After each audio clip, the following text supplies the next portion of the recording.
Today we are going to see the compound pendulum experiment. The compound pendulum basically consisting of a uniform steel bar or a uniform steel rod which is suspended at its center, at its one point. So this is the point of suspension, and this point of suspension consisting of a knife edge and pet, and from the point of suspension it is suspended. Now this compound pendulum is in such a way that it is having a uniform cross section throughout its length. So that means when it is having uniform cross section throughout its length, the center of gravity can be easily located. The center of gravity can be easily found by using this compound pendulum experiment. Now, in what way this compound pendulum differs from the simple pendulum? Let us see now first. Now, basically, the simple pendulum, it consisting of a bob, a simple pendulum consisting of a bob which is attached to a one particular thread, and see, this is a simple experiment for which we are going to find out the time period and oscillations. Whereas compound pendulum experiment is very, very important as far as the industry is concerned. In industry, we are supposed to find out the radius of gyration of one particular component about one particular axis. So, in that case, we are supposed to find out the compound pendulum, and we need to consider it, and we need to find out the radius of gyration. So, finding the radius of gyration. So, what is meant by radius of gyration? The radius of gyration concept is already explained in the previous class. So, a radius of gyration is a point at which, with reference to one particular point, it will oscillate. So, the locating the radius of gyration of this particular compound pendulum is little bit difficult. So, this is the indirect way of doing the experiment, where we are going to find out the time period of this compound pendulum, and we are going to substitute in this one particular formula. By using the formula, we are going to find out the radius of gyration by using the calculation part. So, as part of this experiment, we are going to find out the radius of gyration experimentally and radius of gyration theoretically. We are going to find out. So, how to find out the radius of gyration experimentally? Experimental radius of gyration is, we need to find out the time for 10 oscillations and time for 1 oscillations. And in the time period, you will be having one expression, time period t is equal to 2 pi root k square plus h square by g into h. So, what is k square? K is radius of gyration which we are supposed to find out, and h is the height of the pendulum. So, in order to find out the height of the pendulum, let us consider a compound pendulum.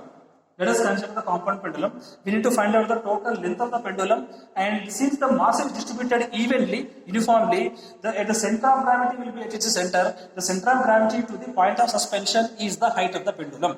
So, let me repeat once again. The center of gravity of the pendulum, the distance between center of gravity of the pendulum to the height of the pendulum, the point of suspension, is known as the height of the pendulum. So, in that formula, if you can substitute, you will be getting what is known as K value, K experimental value. K theoretical value, how to find out? K theoretical value could be found by using the formula. Actually, the mass moment of inertia of this compound pendulum about centroidal axis is equal to I is equal to ml square by 12. So, if you equate this ml square by 12 is equal to mk square, then you will be getting K is equal to L by 2 root 3. So, once the length of the compound pendulum is known to you, if you divide with 2 root 3, then you will be getting the K theoretical value, the theoretical. See, the radius of gyration of this compound pendulum, theoretically you are going to find it out. So, experimental value we got and theoretical value we got. Actually, why we are supposed to find out all this scenario is because, see, the application of this compound pendulum is wide in industry point of view, where industrial applications, we may not have components with uniform cross sections. We can have components with irregular cross section. Whenever there is a component with irregular cross section, we are supposed to find out the radius of gyration. So, how to find out the radius of gyration? So, in order to find out the radius of gyration of this compound pendulum, let us take the example of a connecting rod. So, let us say a connecting rod will be taken, connecting rod will be fixed here, the connecting rod is made to oscillate, and the time for connecting rod we are going to find out, and in the formula of time of oscillation, which is equal to T is equal to 2 pi root k square plus h square by g into h, we are going to find out the K value, K experimental value. Experimentally, we are going to find out the radius of gyration of the compound pendulum of this connecting rod. But the problem with this thing is, for an unsymmetrical section, finding the center of gravity is very, very important. So, how to find out the center of gravity? So, we need to find out the center of gravity by using some techniques are there. So, once we find the center of gravity, we can locate the center of gravity, and we can find out the radius of gyration of this compound pendulum. Experimentally, we are going to find it out. So, this is the way the experiment could be carried out. Let me do the experiment. Let us consider I have taken a uniform bar which is having 90 centimeter length. So, length of the compound pendulum here is 90, And see, the center of gravity will be at its center. So center of gravity to the point of suspension distance is 45 centimeter. So H value is 45 centimeter in the first reading. Now first of all, what I do, I will be doing the experiment by taking appropriate reading such that I am going to give some excitation. I am taking this compound pendulum to one extreme edge and I am going to release this. Now time for 10 oscillations we are going to find it out. 2, 3, 4, 5, 6, 7, like that. So we are going to give some excitation and we need to find the time for 10 oscillations like this. Actually this is not suspended tightly. This is suspended tightly. Let's make it loose. Okay. Now it will be given like this. 2, 3, 4, 5, 6, 7, 8, 9, 10. Approximately time for 10 oscillations is 15 seconds you got. So in 15 seconds you are going to get the time for 10 oscillations. Now we can repeat the experiment with another compound pendulum. The another compound pendulum will be like this.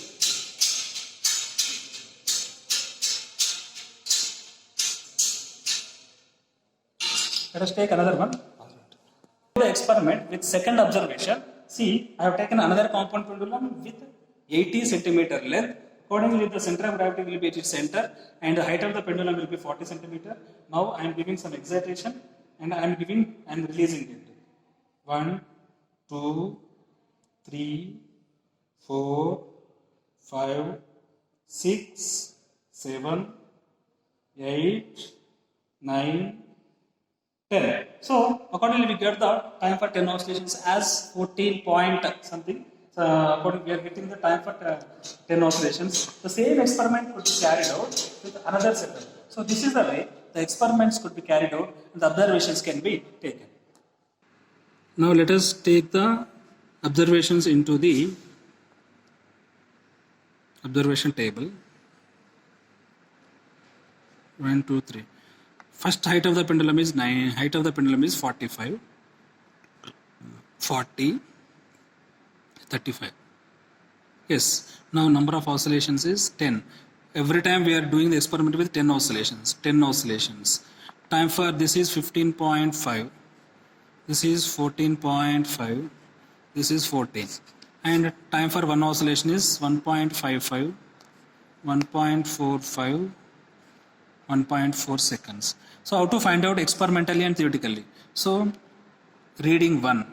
So for reading 1 we are going to find out experimentally, theoretically we are going to find out the value. So experimentally, K experimental is we need to find out. So actually time period T is equal to 2 pi root K square plus H square by G into H. So the first reading, what is the time period? 1.55 second is equal to 2 pi root K square value. K value we are supposed to find out. H value is what? H is 0.45. So we need to keep the values in SI system. Divided by 9.8 into 0.45.